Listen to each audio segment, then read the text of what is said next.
Story world, किस्सों और कहानियों की दुनिया। नमस्कार दोस्तों, स्टोरी वर्ल्ड में फिर से एक बार आपका स्वागत है। अभी अभी मैं ऑफिस की एक पार्टी से लौटा हूँ। वहाँ पे एक कलीग ने कहानी सुनाई जो मुझे बहुत ही पसंद आई, तो मैंने सोचा कि क्यों ना उस कहानी को आपके साथ शेयर करूँ। मैंने इसके लिए उन कलीग से उनकी परमिशन मांगी और उन्होंने हंसते हंसते वो परमिशन मुझे दे भी दी। तो चलिए आज की कहानी शुरू करते हैं। आज की कहानी का नाम है पुण्य। बहुत समय पहले की बात है।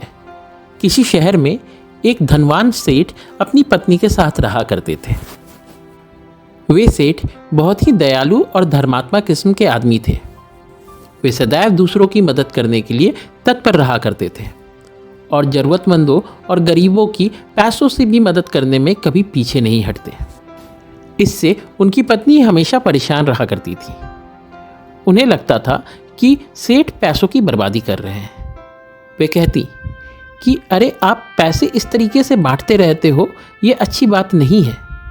सेठ कहते, अरे ये तो पुण्य का काम है, इसमें संकोच कैसा। इसी बात पे पति पत्नी में खींचातानी चली रहती थी, पर सेठ तब भी नहीं मानते। थक हार के पत्नी ने भी बोलना छोड़ दिया था। समय बदला और सेठ की आर्थिक हालत धीरे धीरे खराब होने लगी। एक समय ऐसा भी आया जब सेठ के पास कुछ भी करने के लिए पैसे नहीं बचे थे। पैसे के अभाव में उनकी पत्नी अब और भी गुस्सा रहने लगी। रहते रहते ताने मारती, बहुत पुण्य कमाया था आपने ना,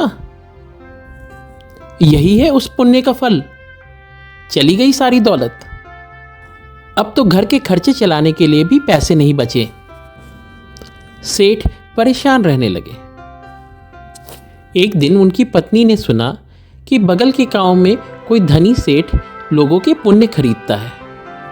वो वापस घर आकर बोली, अरे सुनते हो, अभी पता चला है कि बगल के गांव में कोई धनी सेठ लोगों के पुण्य खरीदता है। आपने तो बहुत पुण्य कमाया है, जाओ वहां और जरा अपने पुण्य बेचकर कुछ पैसे ले आओ, ताकि कम से कम घर का खर्च तो चले।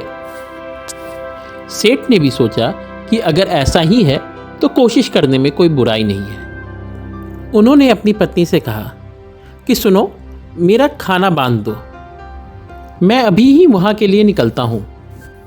शाम होने के कुछ देर पहले ही सेठ अपने घर से निकल गए। अभी आधा ही रास्ता तय किया था कि अंधेरा हो गया।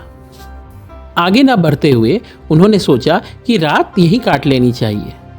ऐसा सोचकर वह एक पेड़ के नीचे बैठ गए। कुछ देर आराम किया और फिर पत्नी द्वारा दी गई पोटली को निकालकर खाने को हुए। पहली रोटी निकाली ही थी कि एक कुतिया आकर उन्हें एकटक देखने लगी। प्रतीत होता था कि वह प्रेग्नेंट है। देखकर यह भी लग रहा था कि वह भूखी भी है। अतः सेठ ने अपनी पहली रोटी उसे दे दी। वह कुतिया उस रोटी को पल भर में चट कर गई। अब सेठ ने खाने के लिए दूसरी रोटी निकाली, पर वो कुतिया अभी भी उन्हें देख रही थी। उन्होंने दूसरी रोटी भी उसे दे दी। ऐसा करते करते उन्होंने सारी की सारी 5 रोटियां उसे दे दी और खुद भूखे पेट सो गए। सुबह होने पर उन्होंने अपना सफ़र आगे बढ़ाया और जल्दी ही उस धनी सेठ के दरवाजे पे पहुंच गए। वहां पहुंचकर सेठ से कहा कि मैं अपना पुण्य बेचने आया हूं, कुछ पुण्य खरीदकर मुझे पैसे दे दीजिए। सेठ अपनी पत्नी के साथ वहां बैठा था। उनकी पत्नी बहुत बड़ी साध्वी थी। उन्होंने कहा कि पुण्य तो हम खरीदेंगे, पर सिर्फ वही पुण्य खरीदेंगे जो आपने कल किया है। सेठ ने बोला, पर कल तो मैंने कोई भी पुण्य का काम नहीं किया। इस पर साध्वी ने कहा कि कल आपने अपना खाना एक कुतिया को दे दिया था, हम वही पुण्य खरीदेंगे। सेठ मान गए, पर उन्होंने पूछा कि उस पुण्य का मोल कैसे लगाएंगे। तय हुआ कि तराजू की एक तरफ 5 रोटियां रखी जाएंगी और दूसरी तरफ उसे सोने और जवाहरातों से तौला जाएगा। 5 रोटियां तराजू पर रखी गईं और धीरे धीरे दूसरी तरफ सोने और जवाहरात डाले जाने लगे। बहुत ज़्यादा सोने और जवाहरात डालने के बाद भी रोटी का पलड़ा तस से मस ना हुआ, हिला तक नहीं।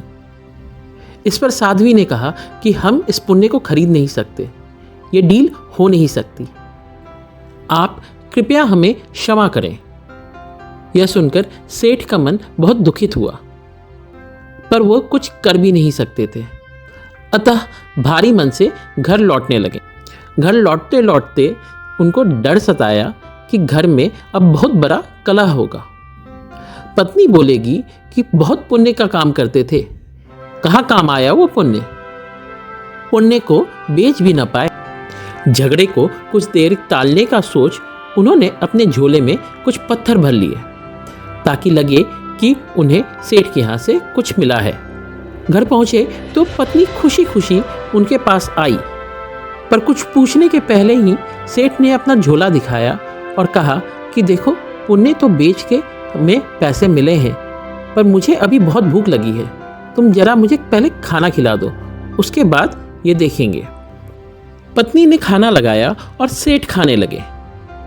खाते खाते सोचा कि पत्नी का गुस्सा शांत कराने के लिए किसी से कुछ पैसे मांग के ले आता हूं। अतः जैसे ही खाकर उठे वैसे ही पत्नी से कहा कि मैं किसी जरूरी काम से बाहर जा रहा हूं, जब वापस आऊंगा तो दोनों मिलकर इस झोले को खोलेंगे, तब तक इस झोले को मत छूना। ऐसा कहके वो घर के बाहर चले गए, पर पत्नी से रहा ना गया। उसने जब झोला खोला तब झोले से काफी सोने और जवाहरात निकले। पत्नी की खुशी का ठिकाना ना रहा। उसे लगा कि मेरे पति ने सच में पुण्य का काम किया था, मैं फालतू ही उन्हें कोसती थी। उन्हीं के पुण्य की वजह से आज उन्हें यह धन मिला है।